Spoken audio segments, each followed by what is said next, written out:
Foreign direct ইনভেস্টমেন্টের কথা, এটা আমার সিপিডিকে বলার কোনো সুযোগ নাই, তারা খুব ভালো করে জানেন। সেখানে বাংলাদেশের আয় রোজগারের পথ যেগুলো বৈদেশিক মুদ্রার, একটা খাত হলো রেমিটেন্স, আরেকটা হলো আমাদের উন্নয়ন সহযোগীরা যা দিয়ে থাকেন। সরকারকে ছাড়াও তারা কিন্তু বেসরকারি উন্নয়ন সংস্থাকে বা এনজিও, আজকে কিন্তু তাদের 60 জনের বেশি প্রতিনিধিত্ব করছেন, এখানে আছেন। প্রত্যেককে মিডিয়ার বন্ধুরা জিজ্ঞেস করে দেখতে পারেন তাদের প্রকল্পের অর্থ ছাড় করতে কি পরিমাণ তাদের কষ্ট করতে হয়। এখানে এই জিনিসটা আমি একটু বলবো, ঠিক আছে। বিকাশে কম খরচে ক্যাশ আউটের লিমিট বেড়ে 50,000, প্রিয় এজেন্টও 2টা।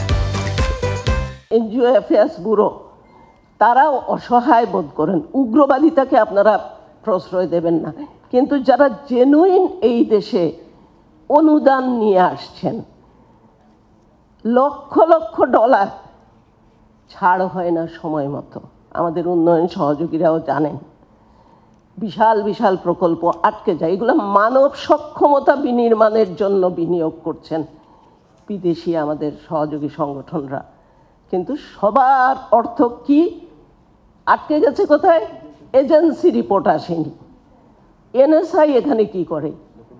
এইগুলা, এই যে জায়গাগুলোতে আমরা কেন আটকা পড়ি, আমাদের এই অর্থের ছাড় যদি সময় মতো হয়, এগুলো কিন্তু ফরেন ইনভেস্টমেন্ট, এবং আমাদের দাতা সংগঠন বলবো না, আমাদের সহযোগী সংগঠনগুলো একসময় ফেরত যায়।